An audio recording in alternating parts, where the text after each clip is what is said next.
Okay, so this is beyond bonkers. It is literally, let's see, what is the time? 8:01 in the morning on what date? February 1. Ay, ay, ay. And I see this title. I see basically this is what catches my attention because I'm still just dealing with watching videos of 106 days ago from the damage of Milton, which wrecked our beaches. Both of them did, because beach restoration, put it that way, putting back sand on man-made islands is important. Nonetheless, hurricane fuel. What kind of description is this? What in the, okay, so as we are getting closer, what do you, no, bro, we're not. I mean, we're not even to the spring. So let's see what he has to say.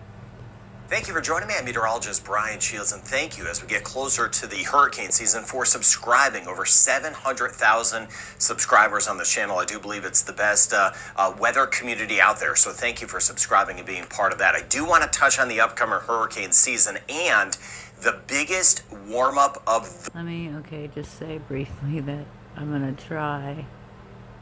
A little voice inside told me to try. And not, like, maybe he's just doing his job. I don't know. Who is this place? Mr. Weatherman. 704,000. He sounds grateful at least. What have you. Okay, alright. See, independent maybe? winter so far. I'll show you that in a second. Now, Of course, it's 53 minutes. 11:53 seconds. And then, nah. That was on 21. That's my birthday, but interesting. I'm born at 253. Watch in advance of the hurricane season in particular are these water temperatures, the fluctuations in them, and the heat content. That is so 1 + 1 is 2, 5, 3. That is my actual birth. That's funny. All right. one of the biggest keys of the hurricane season. With that said, we saw that. With that said, why are we talking about it on February 1st? In advance of the hurricane season in particular are these water temperatures, the fluctuations in them, and the heat content. That is one of the biggest keys. It's not even Groundhog Day yet. Of the hurricane season. With that said, we saw that become a huge factor last season with Hurricane Beryl, which was an early season devastating hurricane. If I may, what word did he say? He said Hurricane Beryl, which means that beryl is a mineral. And so I monitor everything, even in the off season. Right now, water temperatures, of course, we are in winter. They have cooled down, running at 27 degrees Celsius, about 80, 81 degrees Fahrenheit in the Caribbean. Temperatures have been colder right near Texas, Louisiana, even back through Mississippi, Alabama, Panhandle of Florida. That's because a week and a half ago or so, there was that snow, that southern snow. Now, this is the 7-day temperature trend. I watched the fluctuations in the water. The blue, that's where things have cooled off, like in Trinidad. But as you get around Florida, swinging all the way back through Texas, what that orange shading, red shading, water temperatures have warmed up. That makes sense because, again, a week and a half ago, it was freezing cold with the snow. The last week or so, it's been warmer, and we're seeing the water temperatures rebounding in some spots. Now, the heat content, I know this is a little confusing, but the heat content in the water it's not just what I look for is the warm water. That's what hurricanes feed off of, but it's the depth of the warm water. So if the warm water extends way down, that's a problem because as the hurricanes go over these areas, it just churns up water. Sometimes it churns up cooler water. That's a good thing. But if the warm water is substantially deep, that's high heat content. In the hurricanes like we saw with Beryl last season feed off of that. So this time of year, I keep an eye on the heat content and I monitor how it's building and where it is building. Right now, near Jamaica, for example, you see the yellow shadings popping up. While the water temperatures have cooled off, it's still pretty warm as you get down deep. So that's an area I'll be watching. And of course, Eastern Caribbean, where we saw Beryl. Beryl spelled like that, which is a mineral, beryl, mineral.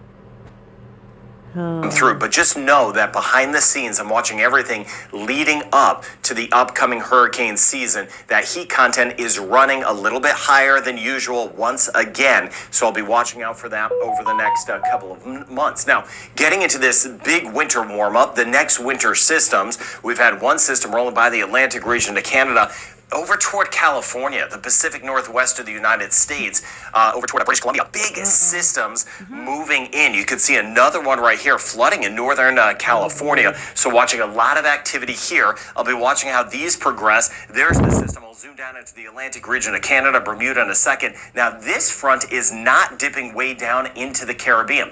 Pretty substantial system, parts of New England, kind of a quick mover over toward parts of Canada. But the front itself is basically to the north. That keeps us on the warm side. But we've had areas of showers around Puerto Rico, Trinidad, Dominica, Jamaica over the last few days. Nothing super crazy, but we've been watching out for areas of showers. Same thing in Belize. So let's start wide here, and then I'll show you how the warm-up plays into this. Here's the front, and you see the tail end of it just weakening near Bermuda and the Bahamas. So we stay warm and windy in spots of the eastern Caribbean. And here are those larger systems moving into the western United States and western Canada here. So we'll watch that moisture kind of progressing across. Now let's go out ahead in time.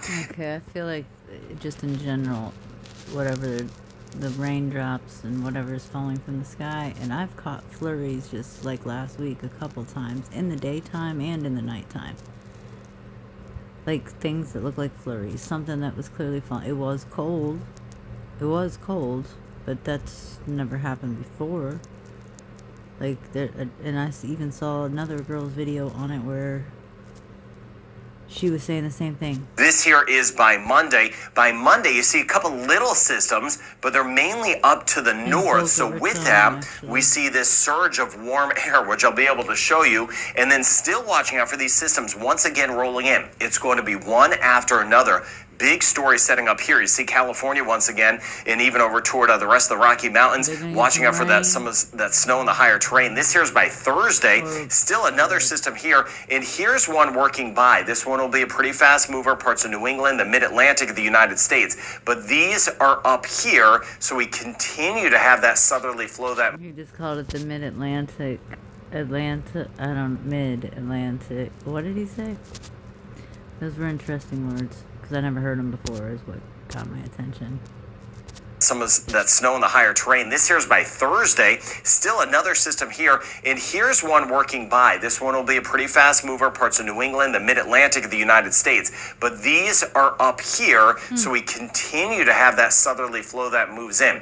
Unlike what we saw a couple weeks ago with those systems diving way down, these are moving more west to east and staying substantially up to the north, parts of the United States and parts of Canada as they kind of curl up. So going out ahead of time, this would be by next weekend, February 8th, and you see these little systems moving by.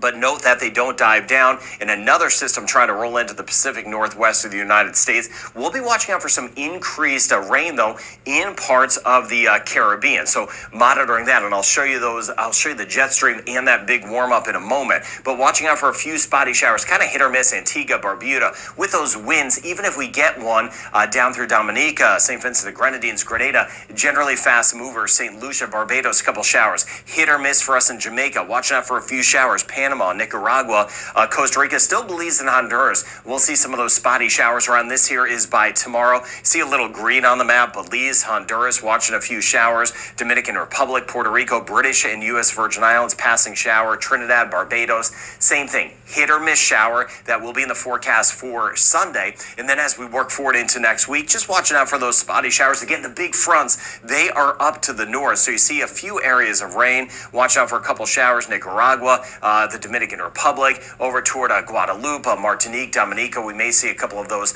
passing showers possible. Now, here's the jet stream. Now, the jet stream, a big flow of air, very fast, up above our heads. That's where the storm systems like to travel. And for the most part, the jet, I know this map's a little bit different. For the most part, the jet stream is well to the north of the Caribbean, up into the central and or northern parts of the United States. So that's why I mentioned most of the action moving west to east and not diving down down as far to the south. Well, that does play into the water temperature or the air temperatures, and you can see it here. And then I want to jump out ahead in time, just where you see the yellows, the oranges, the deeper reds. That's the warm air, the Arctic air, right through much of Canada, dipping down into parts of the United States. This kind of bluish gray shading that we're seeing in there. So let's go ahead in time. It's only going to get warmer as we go over the next week or so. Watch this. This here is by next weekend. Look at those deeper reds. Parts of Mexico, Texas, swinging back toward Florida, Cuba. It is going to get warm. Yucatan Peninsula, Mexico, much of Central America. We're going to warm up further in the Caribbean. So an even bigger surge of warmer air. This will be the biggest warm up we've had this winter. So big warm surge moving in as we work our way into the upcoming weekend. And we'll be tracking that together as we go throughout the week ahead. All right, north side of everything, watching the Atlantic region of Canada, Avalon Peninsula today, getting brushed by some of those rain showers. Then we got a couple little quick systems coming out of parts of Ontario and Quebec, and you see this just diving down toward the Great Lakes. These are not big ones. Bermuda, as even the fronts move in, they weaken, so our rain chance isn't going to be super high. But you see these little systems, New York here, back through Pennsylvania, but there's the front that's moving by Bermuda. Yeah, we may catch a couple showers, but just the tail end of it. And then watching this action that's going to be moving in from the west, just watching how this progresses as we go through the week. But as all of this is happening here, we're going to be watching out for the big warm up south of it. But you see a couple little systems that will be scooting by over toward Nova Scotia, New Brunswick, Prince Edward Island,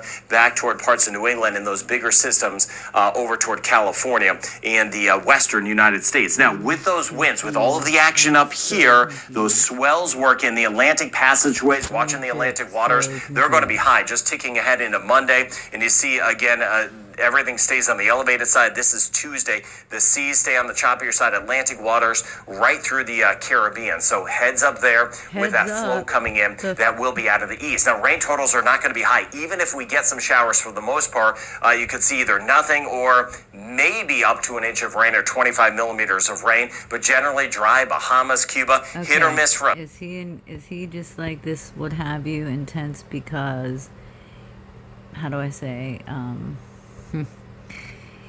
because, like, okay, I don't know anything about this man.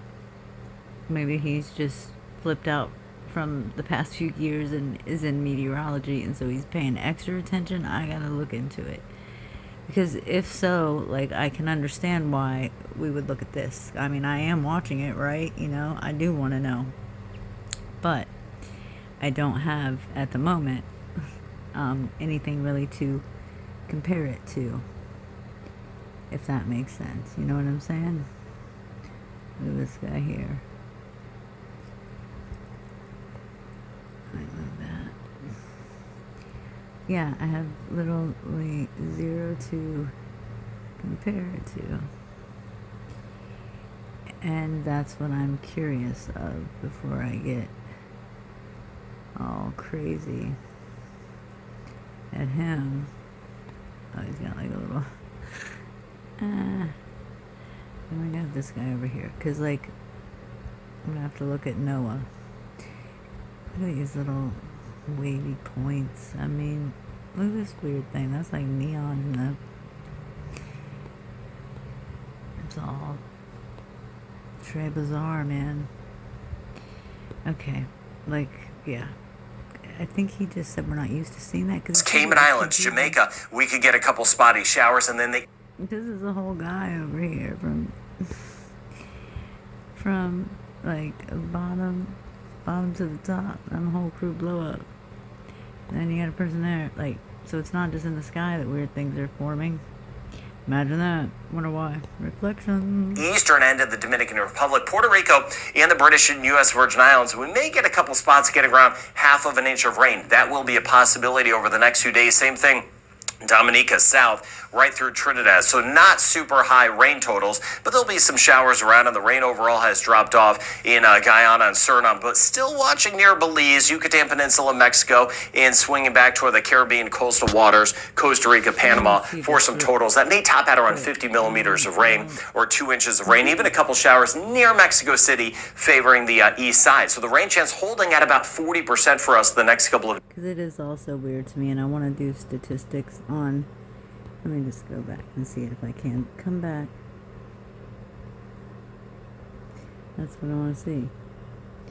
'Cause he was saying the Yucatan Peninsula, but I think this isn't the one. Go and swinging back toward the Caribbean coastal waters, Costa Rica, Panama, for some totals that may top out around 50 millimeters of rain or 2 inches of rain, even a couple showers near Mexico City favoring the east side. So the rain chance holding at about 40% for us the next couple of days across Jamaica, Cayman Islands. We're looking at a 30% chance, 20 to 30% chance, not super high for us in Trinidad and Tobago, Barbados, passing shower this weekend, and about a 40% chance the next couple of days in St. Lucia, easterly flow with us. 20% chance St. Grenada, 30% chance tomorrow, and a 40% chance the next couple of days St. Vincent and the Grenadines. Rain chance today in Martinique, we're running at 40% chance that's going to hold in Dominica, passing showers. Same thing in Guadeloupe, 40% chance tomorrow, 30% chance on Monday. Rain chance about 20 to 30%. Antigua, Barbuda, there's been a couple showers around. I've been watching that from overnight. 30% chance St. Kitts, Nevis, and Montserrat. 30% chance in Anguilla. Now, a couple showers possible, St. Martin, St. Eustatia, but the rain chance overall is on the low side. But Puerto Rico, we bump up to about a 40% chance for tomorrow, and some of the showers brushing us by, as I showed you earlier, U.S. and British Virgin Islands. Bahamas, though, rain chance is on the low side. Turks and Caicos, rain chance on the low side. A lot of sunshine, and then we'll see that warming trend through the week ahead. Eastern end of the Dominican Republic, couple showers, mainly dry, though, as we work our way over to Port-au-Prince and Haiti down through Jacmel, Belize. We could get some of those scattered showers passing by over toward Ladyville and Belize City. Rain chance about 30%, 20 to 30%. Aruba, Curacao, and Bonaire may catch a shower with that easterly breeze. See that 30 to 40% chance in Guyana the next couple of days. It will bump up, though. You see Suriname by Monday. We're up to about a 50% chance. Mainly dry as we swing back through Cuba. Warmer as we get into next week. Costa Rica, Panama, 40% chance. Still some scattered showers around Nicaragua.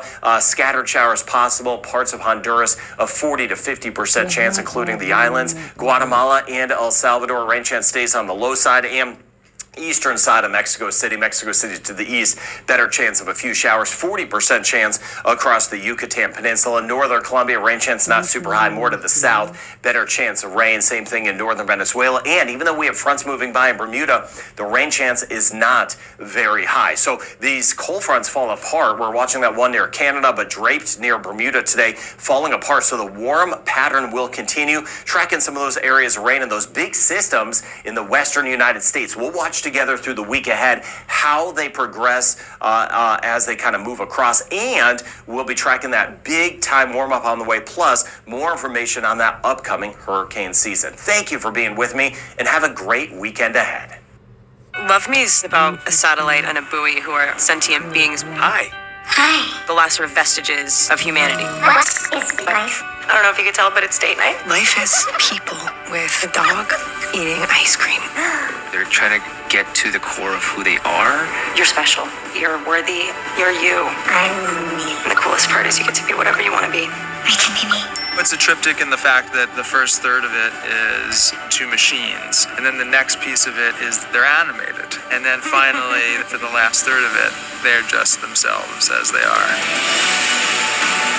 The canvas that they've created is enormous. It's tens of thousands of years. This is amazing. I think Kristen understands transformation through love. We consciously decided to write something about love and, do it together because we love each other. And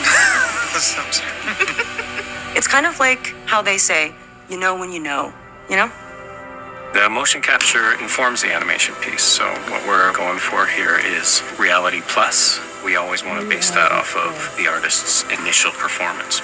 Everyone will take from it what they want. The lesson that I learned is, in order to love somebody, you have to see them in their fullness. It's a love story. It's a very overtly available, sweet, optimistic story. And it's about us all. Have you ever considered how impossible it is that we found each other? We're becoming who we are.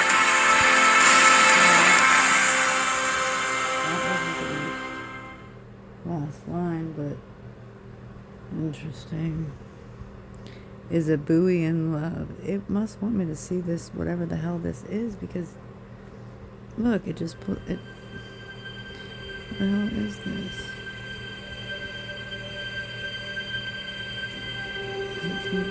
It keeps like suggesting it for me anytime. It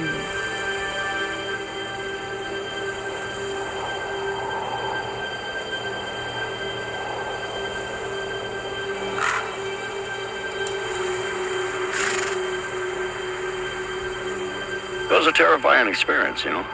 I imagine the most shook up one was probably Steve. He was only like 17. I think he actually lied about his age to get the job out there. Yeah, I was 17, so I was the kid. I thought we was going to go to jail for murder. Those times I was saying we need to go back. Those times I was saying we need to go get help. You know, I mean, it went back. Everybody was going back and forth, you know, in their own minds and between each other. When we got back there and we looked around the area and we couldn't find Travis, that's when it hit Mike. Mike and Travis were best buddies then, you know, and stuff. And I think he felt really bad about taking off and leaving him like that. It was pretty hectic, and it was very emotional at that point. You know, your mind just takes off. We came off the mountain after we was looking for Travis and we couldn't find him. And we pulled in there and Kenny got out and called the sheriff's department. It didn't come directly to me. It came to a deputy sheriff in Heber who called me on the phone, and then he gave me a little more detail on it. When I arrived there were 6 young men. They were just stomping around, and a couple of them were crying. And I tried to get just as close to each one of them as I could to see if I could detect odors of marijuana or alcohol or anything like that. He says that he didn't believe us or disbelieve us. You know, he was going to be neutral. But before we went up on the hill to radio, for him to radio the sheriff, we better be certain, because we get in a lot of trouble. Travis Walton was just 22 years old when this happened, and he was in this tiny little town of Snowflake, Arizona. This little town that was founded by Mormons. Everyone knew everyone in Snowflake. So it's not just like he's this in New York City or some other big town where he's anonymous. The question is, what the hell happened to this young man? How is it that he could just disappear? We're a rough-looking bunch then, you know, and a bunch of us out there with chainsaws and that, and some conflicts here and there, you know. So they just immediately started assuming, well, they killed this guy, you know, because they weren't going to believe that wild story we were telling them. The police, and no one can blame them, had to look at the much more obvious real-world possibility that these hardworking, tough blue-collar guys, even though they were friends, there was a falling out, there was a fight, an argument, and one way or another, Travis lost his life. The body was hidden.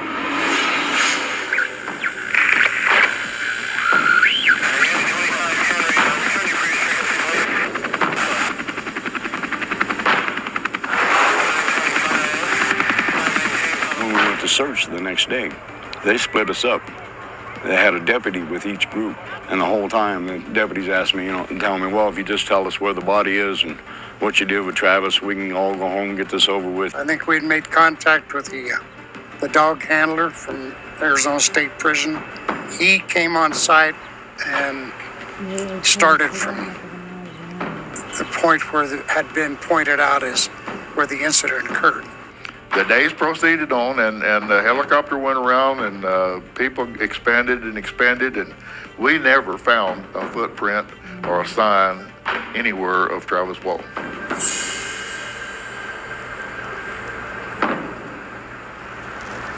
They took me first, and I was scared to death. I figured I was gonna flunk it no matter what. I didn't want to come here. I tried to sneak out the back door the day of the polygraph test, because all week long I've been hearing, well, they're going to set it up to make you guys look guilty, and y'all ain't never going to come out of that jailhouse. We couldn't get out. You know, it was like being under arrest, but they didn't just say we were, you know. But it wasn't no different. We weren't leaving. Nobody was going anywhere, you know, until it was completely done. The polygraph is not perfect. It's, in fact, one of the most awful tests that anyone would have to take. You're strapped in with tubes around your chest, and you've got wires connected to you. And I've taken multiple polygraphs, and I wouldn't wish that on anyone. I designed the questions. The entire test is established by research from Dr. Raskin out of the University of Utah. who've done many, many years of research on its validity and its accuracy. It took about 2 hours, and it was like 4 questions over and over and over. Did you murder Travis Walton? No. Did you see what seemed to be a flying saucer? Yes. Did you see the object hit him with a beam of light? Yes. We could have refused to take the test, you know, and we didn't have to take it, but, you know, we wanted to get the, you know, get the truth out. And I passed it at 95%, I think, or something like that. They all passed that test. Most people still didn't believe it, you know, and the Sheriff Gillespie definitely didn't believe it. I think that they all were trying to tell the truth about everything. And then what happens? Travis returns. What? 5 days growth of beard, lost about 10 pounds of weight, and the frenzy begins. How am I just finding out this? For real. Okay, Di, could you take us back to this morning when whoever it was that first got word that he was back? Okay, what happened was that Grant Neff, which is my brother-in-law, he got a telephone call. He answered it. Grant, he says, "This is Travis. I'm back. I need help." And he says, "Wait a minute, fella." He says, "You got the wrong number. I'm sorry." And he says, "Don't hang up on me, Grant." He says, "This is Travis." He says, "I need help bad." He asked him where he was at, and he said he was in a telephone booth out by the EMCO station in Heber. I just looked at my mom and says, "I told you we didn't kill him." When I did hear that Travis had been returned, it was almost as unbelievable as the real thing. Travis was my best friend. And it was Dwayne that picked up Travis? Yes, which is the closest one to him anyway out of all the brothers. Okay. He said that when he reached in the booth to grab Travis, he said Travis started scooting away from him, trying to get away from him. He reached down, picked him up, and held him in his arms. So just like grabbing a baby, he just cuddled right up and started crying. They weighed him, he'd lost 12 pounds. Said he hadn't eaten in 5 days. He was in terrible shape. I was trying to tell him what had happened, you know, just trying to get it out. And it was just too traumatic. I was just, it was all broke up. He said something about how concerned my mother had been in those days. And I didn't understand. It became apparent in the exchange there that I was thinking this was still the same night, and he said, "Travis, feel your face." And I reached up and felt that I had a 5-day growth of beard.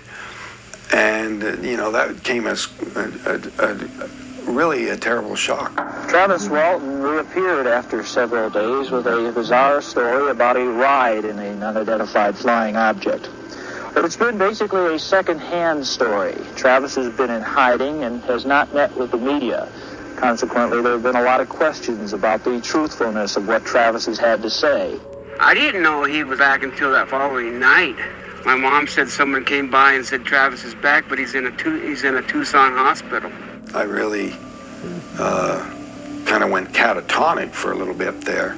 Went back, had a very emotional reunion with my mother, and it was just tears my heart to even, you know, think to this day, you know, that what she was going through. Have you had much communication with the news media on this? Yes, they've been in and out all the time. They're trying to corner Mom. We're trying to keep Mom away from them. We've even got some coops in here now that's coming in and out to see the freak show, as they call it. Everyone dissents, not just your local UFO groups, UFO researchers. Sure, they were there. But on top of that, you have media. You have the National Enquirer, you know, the great tabloid rag that was covering things like this. The first night, I lay down in bed and the phone rang. It did not stop till daylight or after. I literally sometimes would be on 2 telephones at the same time. Because I had phone calls from all over the world.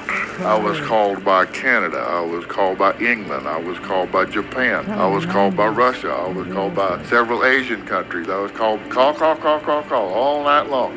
We did an interview at the headquarters sometime later with the news crew there. They asked some questions regarding the test and the results and so on. Basically, we all told them the same thing, that we're investigating. Basically, we all told them the same thing, that we're investigating and didn't have any final results. The media scrutiny was so intense Once it was even suspected that when my brother was involved, the reporters were knocking on the door there constantly. When we went to leave the hospital, and somebody yelled out, "There he is," and they chased us into traffic. Travis, why didn't you bring your story to the media? Well, my family told me about the news people and all the people that were crowding around, and I was just in no condition to talk to anybody, especially, a mob of people like that. I just couldn't handle it. Plus the warnings that my brother had and my family had from various quarters, that it was a dangerous situation as to who might get a hold of him. Not necessarily that the sheriff's department would be involved in any sort of foul play or underhanded attempt, but what if they were to hand me over to some government agency, and to heck with what damage that might do to me, if they were after information or certain things that they considered important. Does he remember what this thing looked like? The craft? Yeah.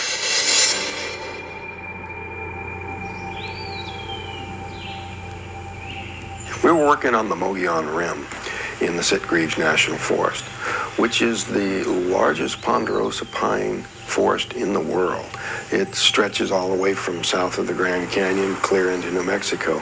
There's a much of it that's relatively untouched because it was, one of the last frontiers. I was the crew boss. It was my contract, and I hired Travis and several other guys. Travis had been working for me for practically 10 years already.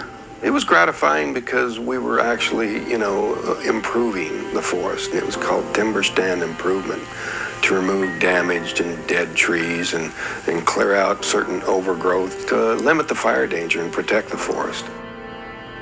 When we weren't working, the beauty of the surroundings was just something that just has an effect that, it's really just hard to describe. You have to be there to appreciate the freshness of the wilderness and being in touch with nature, the animals, the trees. At times on your breaks and that, it was like sitting out here right now, just relaxing out in the woods, where it's beautiful and that, it was a great job.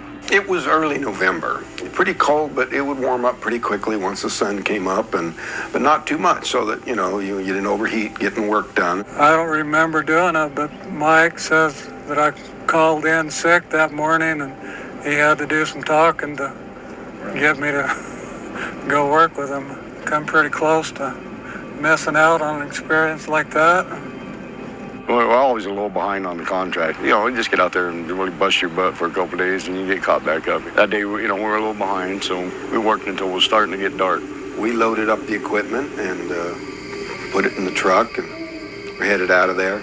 And hadn't driven very far when we caught glimmers of this glow coming through the trees. I first thought it was the moon, and then as we're driving along, I'm looking over here and I could see the moon over here.